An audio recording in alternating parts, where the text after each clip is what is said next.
All things I wish I knew sooner about sneakers. I'm trying to get back into shoes. I say this year I want to start off with I think every year I always end up renewing my collection. So I definitely want to start getting back into kicks this year. But my taste in shoes is switching up though. I'm not really just on J's as much as I used to before though. Like I've been straight white forces, but I got you, my little brother. You, baby, stay with me. What? Sit your ass down. But I'm slowly trying to get back into the J's though. Right now, if I add any J's to the collection, they gotta have like some type of nostalgia behind them. I wanna, some memories behind the J's that I'm buying. Like really right now, I want the Metallic 5s. Metallic 5s, I had those in 07, elementary school. So, certain J's like that I'm kind of looking for though. But, oh yeah, by the way, y'all go check out the merch. I'm gonna leave the link in the description to my Instagram page, my Scare Money Don't Make Money Instagram page. Y'all go check that out. I'm gonna be dropping some more shirts soon in different colors. My main color is the neon green, but the black and white is busting too though. Sit your ass down. The sneaker world is interesting because there's so much to know. Each year that I'm into this, I get a little bit sharper. There's just so many things that I pick up where I'm like, I wish I knew that sooner. So if you're just getting into sneakers or you think you know everything already, you might learn something here. Okay, starting off with a big one. This is really important and there's different levels to it, but trust me when I tell you your sneakers don't make you cool. There's so many people that think if they throw something limited edition or hyped or a shoe that has not come out yet on their feet. I used to think like that. That they're stylish. I used to think like that, 100%. And I'm not here to tear anyone down. If you have something on your feet and you feel good and you're like, I got a leg up on people, good for you. But hear me out. Now, for one, I've told you guys before that having a good put together outfit, complementing your shoes, I think that makes you cool. You're a cool, stylish guy if you got that. If you only have the footwear piece, you're missing something in my opinion. But that's not the direction I'm going in. Back in the day, I started going to sneaker events, like sneaker cons, stuff like that. I specifically remember going to this rinky-dink event, and there was this guy walking around. He had a pair of Jordans on his feet that hadn't come out yet. They were the Jordan 3 Lab 5 or 5 Lab 3. I remember those. The Jordan 5 with the all over elephant print. An absolutely absurd sneaker. Looking back on it, that might be one of the ugliest Jordans ever. It was so polarizing at the time. Those was hype back in the day though. Come out yet. So this guy got an early pair, probably fake. He was wearing a Champion sweatsuit, those absurd Jordan 5s on his feet, and for the record, I probably tried to get those. Like I think I liked them at one point. And the way that people were swarming him, he had his back against a stage. Mind you, this was an event at like some gymnasium or auditorium. Great, clouds just rolling in right now. Lighting in this video is gonna be a little off, sorry. So he had his back to the stage. There was people standing in front of him. Obviously they were talking about these shoes, and then there was a line of people behind them. I walked by and people were asking him where he got them, and he's like, nah, I can't tell you that.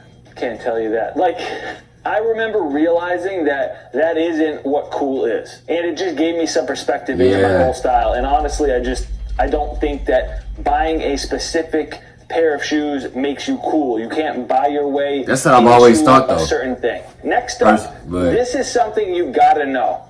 I do like buying OGs personally. I like to swap my laces, change the look of things, and I just swapped the laces from these Nike Dunks into this pair of Jordan 4s. That's a problem. I did this on purpose just to show you guys here. See how short these laces are? That little man bun up there? These are way too short. And early on, I'd be like, okay, cool. I have this color lace in this shoe, and I want to put them in those. I would just swap it. Well, guess what? When a shoelace is too short or too long, it completely throws off the sneaker. A good rule of thumb is that the laces should extend over the eye stay. So these things should be at least down to here on the side. So keep that in mind. Next up, there's this divide between resellers and people like you and me that just buy shoes because we like the way they look, we want to wear them. period. And because of that, sometimes we don't want to sell our shoes. We don't want to be looked at as a reseller. We end up just sitting on a bunch of pairs and we're afraid to sell them. Well, let me tell you this. Don't be afraid to sell your shoes. If you don't wear them anymore, if you don't like them, if it's just an older style that you're not into anymore, get rid of them. Swap them out. If you sell your entire collection because you need some money or you just don't like them anymore and you want to get something different, go for it. You're not going to be looked at the same way as those dudes sitting in a stock room with the most hyped up shoe, holding it in some weird position with an awful outfit. Moving on. Remember this. If you're just getting into shoes, remember this. It's something that you'll ultimately learn, but it's a big factor as far as having a good, balanced collection. The classics are always king. Sometimes it's easy to lose sight of that, or you might not know what's a classic. How do I know what a classic 90 is? How do I know that the infrared 90s are classic? I could totally understand someone not knowing. Follow some good Instagram accounts like Sneaker Freaker, Nice Kicks. You'll kind of get an idea as far as what's a classic and what's not. Also, if it comes with something like this, chances are it is a classic. And that's important for a lot of reasons. For one, style reasons, like this shoe's never, ever gonna go out of style. Okay, number 5, please do the future you a favor, especially if you think you're going to be into this for a while. Buy your correct shoe size. I can't tell you how many times I've bought a shoe just because the size below my true sneaker size was the only one available. I'm like, fine. There's nothing worse than having a shoe that you like, that you're like, damn, this thing is sweet. I got the perfect outfit for it. I can't wait to wear these. And then 15 minutes into wearing them, your feet are barking. Ouch. Ouch. You will never look cool in pain. Buy the size that is going to allow your feet to be the most comfortable. So maybe a fourth of my sneaker collection right now is too small for my feet. I am slowly getting rid of some pairs because I can't wear them. My toes hurt. And spoiler alert, as you get older, your feet start to expand a little bit. So if you are between sizes, do yourself a favor, go with the bigger size. So if you have any tips of your own, leave them down in the comment section. If you're new around here, make sure you subscribe, share this video with some friends that might need it, and hit that thumbs up before you get out of here. I just dropped a bunch of new videos. Go check them out. I'll catch you guys next time. Shout out to him, man. I've been watching him since 2016. I used to watch his outfit videos back in the day.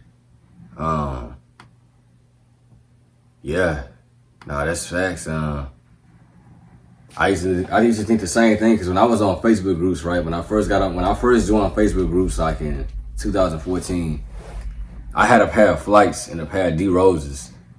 So when dudes would post like, hey, I'm selling these white cement fours, you know, I'm taking cash or trades, I would send them my Flight Jordans on my D Roses and be like, hey, you know, like, would you trade for these?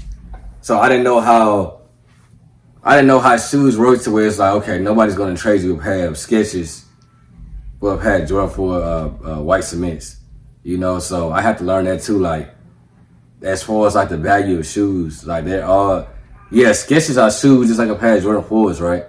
But they're not the same value in a way, you know. J's versus Converse or some shit. It's not, you know, they're not the same value. So you gotta trade something in, or your shoes gotta, you know, like I feel like it's best for your collection. It's cool to buy what you like, but at the same time, it's good to have shoes in your closet that other people want also. So if you gotta have Bred 4s in your closet, you know, a lot of people like Bred 4s and classics, so it's easier to sell just in case you want to get rid of some shoes in your closet. So you can have some GRs in your closet, but at the same time have some OGs in there too, because OG colorways is always gonna sell, you know, when it comes to Bred 4s, Black Cement 3s, stuff like that. So I've always thought that, to me personally, when I collect shoes, I like to stick to OG colorways. It's like I'm not really just on OG. I'm not really on GR colorway Jordans like that. So I would say mostly I like to stick to OG colorways. And what else did he say about that? He said, oh yeah, as far as like hype shoes or whatever, like, yeah, at that time, I remember when them fives first dropped. Them fives was supposed to be like the most hype fives ever at that time. And now looking at them now, it's like, they ugly as hell now. I see what he's saying. So, yeah, I mean, as far as like super hype shoes and everything, like you can buy what you like, but at the same time, you know, I like to have some hype stuff in there too. So, you know, I mean, my collection. So yeah, man. See y'all in the next video. I'm out.